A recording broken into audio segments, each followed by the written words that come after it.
कहानी से बात शुरू करता हूँ, एक स्टोरी से बात शुरू करता हूँ। Real story. स्टोरी से इसलिए कि स्टोरी से बात समझ में ज़्यादा आती है।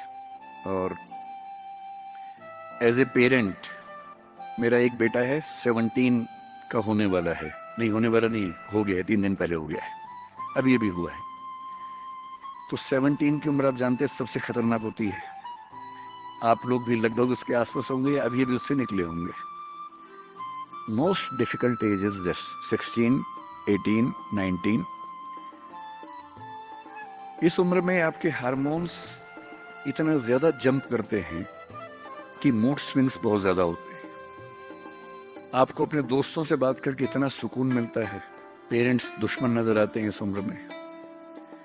पेरेंट्स कोई अच्छी बात भी कहें तो लगता है कि ये क्यों मनहूस लोग हमारे घर में रहते हैं, क्यों ऐसी खराब खराब बात बोलते हैं। They don't understand, they are outdated people, ऐसा मन में भाव आता है। सबको आता है। आपको आ रहा है तो पहली बार नहीं आ रहा है, आज से 30 साल के बाद आपके बच्चों को भी आएगा आपके बारे में, एकदम उतनी ही इंटेंसिटी से आएगा जितना आपको आता है। जितना आपको लगता है कि आपके पेरेंट्स बिल्कुल नहीं समझते, आपके बच्चे आपके बारे में यही सोचेंगे 30 साल बाद। ये एकदम इटर्नल ट्रुथ है जिसको आप रोक नहीं पाएंगे। So this is normal thing. आप लोगों की एज में जो सबसे बड़ी चिंता मुझे होती है, जैसे मैं अपने बेटे से बात करता हूं, तो मैं तो एक बहुत ही खराब पेरेंट हूं। खराब पेरेंट का मतलब मैं कभी कहता ही नहीं कि पढ़ो, कभी कहता ही नहीं कि टॉप करो, मैं कभी नहीं कहता। मैं सिर्फ ये कह दूं कि बेटा हर साल एक क्लास पास करते रहो, काफी है। बस इतनी साउंड प्रिपरेशन मत करना कि मैं 8वीं क्लास 2 बार में करूंगा, ऐसा मत करना, एक ही बार में कर लो। और मैं कभी परसेंटेज पूछूंगा नहीं आपसे, मैं पूछता भी नहीं, हालांकि वो बता देता है, लेकिन मुझे उसमें इंटरेस्ट है नहीं। Whatever percentage he gets. And we also have a daughter, I mean I am not the biological father, she is a relative's daughter, so she lives with अस।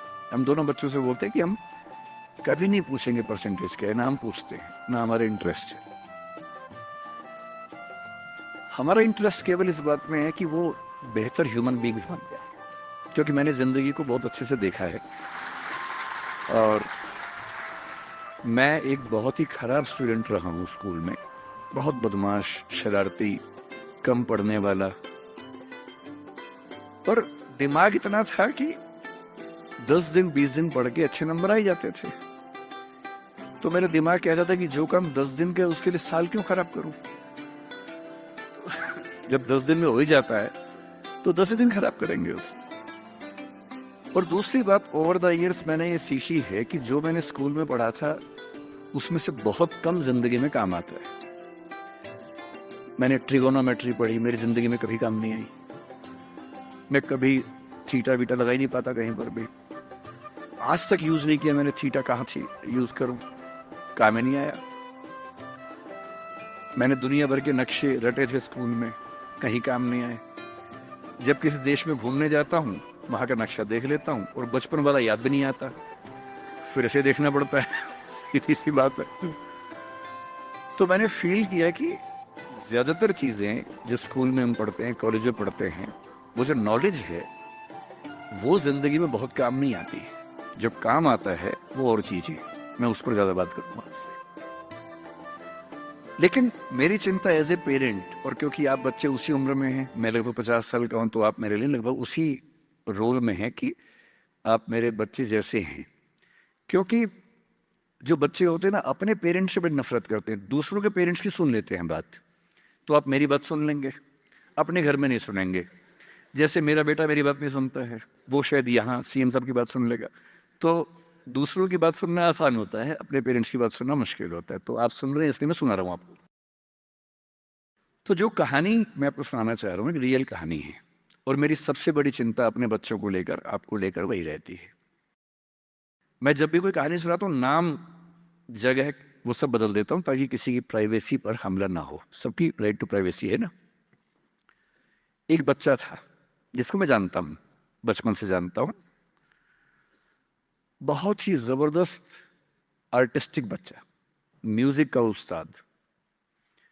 उसके घर में लगभग सब लोग म्यूजिक के उस्ताद थे। इंस्ट्रूमेंटल म्यूजिक, वोकल म्यूजिक, हर चीज में अच्छा, पढ़ने में भी ठीक, बढ़िया। और जब हम स्कूल में थे, वो मेरी क्लास में तो नहीं था, थोड़ा सा अलग क्लास में था, पर स्कूल में बहुत पॉपुलर था, being into music. I was in debating, he was into music. और बाद में उसने हमारा स्कूल छोड़ भी दिया कुछ समय के बाद, फिर वो कहीं और चला गया, फिर हमारा मिलना नहीं हुआ। उस समय ना तो व्हाट्सएप था ना यूट्यूब था, तो बाद में मिलने का स्कोप भी नहीं रहता था। जो एक बार चला गया वो चला ही जाता था उस समय। अब तो बच्चे जिंदगी भर दोस्त रहते हैं। फिर जब मैं दिल्ली यूनिवर्सिटी में आ गया, ग्रेजुएशन कर चुका था, उसके बाद अचानक मुझे एक बचपन का दोस्त मिला, जिसने मुझे एक इंटरेस्टिंग क्या डेवास्टेटिंग बात बताई। तो बात चल रही थी कि स्कूल के दोस्त कहाँ कहाँ हैं, क्या कर रहे हैं। तो बातों बातों में उसका जिक्र भी आया। तो मैंने बड़ी उम्मीद से पूछा, मैंने कहा वो तो बॉम्बे चला गया होगा, फिल्म इंडस्ट्री में चला गया होगा। तो मेरे दोस्त ने पूछा कि तुम्हें नहीं पता उसके बारे में? मैंने कहा नहीं। उसने कहा यार वो जेल में है, and he was one of the most creative students of our school. मैंने कहा जेल में क्यों है? बोले सच में नहीं पता। मैंने कहा सच में नहीं पता मुझे। तो ग्रेजुएशन करने के लिए जब गया, तो पता नहीं क्या हुआ, उसकी थोड़ी संगति खराब हो गई। बैड कंपनी जिसको हम बोलते हैं, जो इस उम्र में अच्छी लगती है, वही वाली। कॉलेज लाइफ में थोड़ी बहुत बैड कंपनी सबकी होती ही है, हल्की फुल्की होती है, एक सामान्य बात है। अच्छा, बच्चा बच्चा ना रहे ये भी तो अच्छी बात है ना।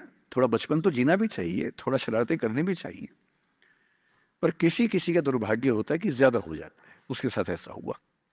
मतलब 1000 लोग जाएंगे तो उनमें से एक आध वापस आएगा, वो भी इतने मुश्किलों से जो ऑलमोस्ट इम्पॉसिबल है। I have seen many such cases.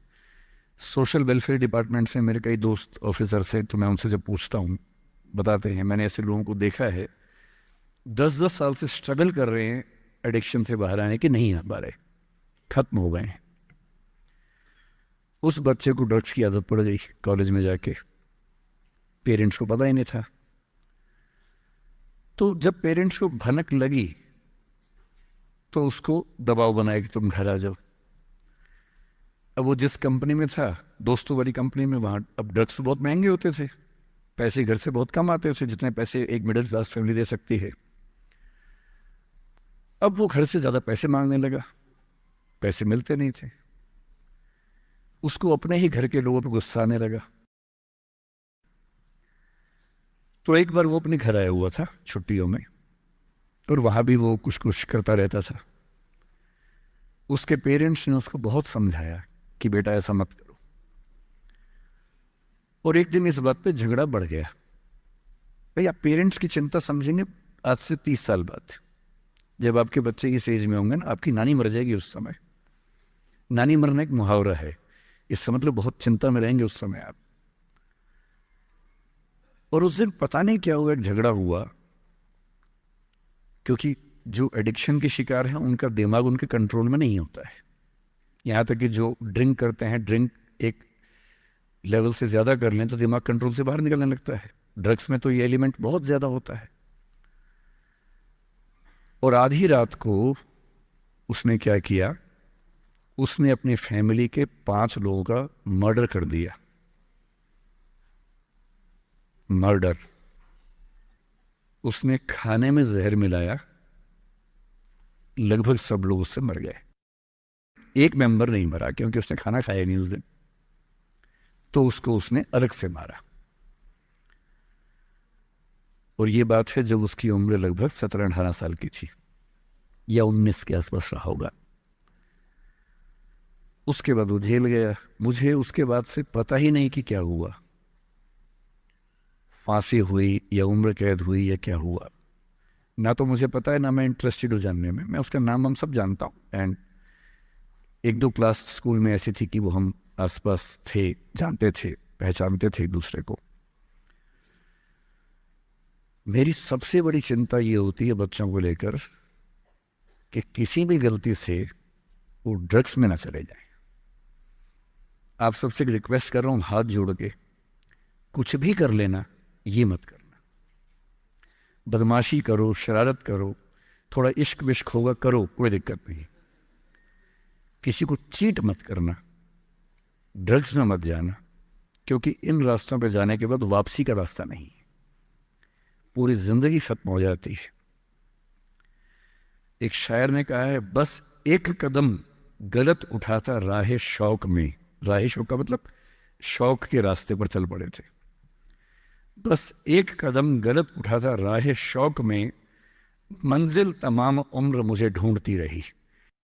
मेरी मंजिल जिंदगी भर मुझे ढूंढती रही, कहाँ चला गया? सिर्फ एक गलती हुई थी और उस एक गलती ने कहीं का नहीं छोड़ा। आपको लग रहा होगा कि ये तो पापा जैसा है, प्रीच कर रहा है हमें, पापा डोंट प्रीच वाला भाव मन में आ रहा होगा अपनों के, पर मेरा काम ही ये है, मैं क्या करूं। मुझे जितनी चिंता अपने बच्चे की उतनी आपकी चिंता है।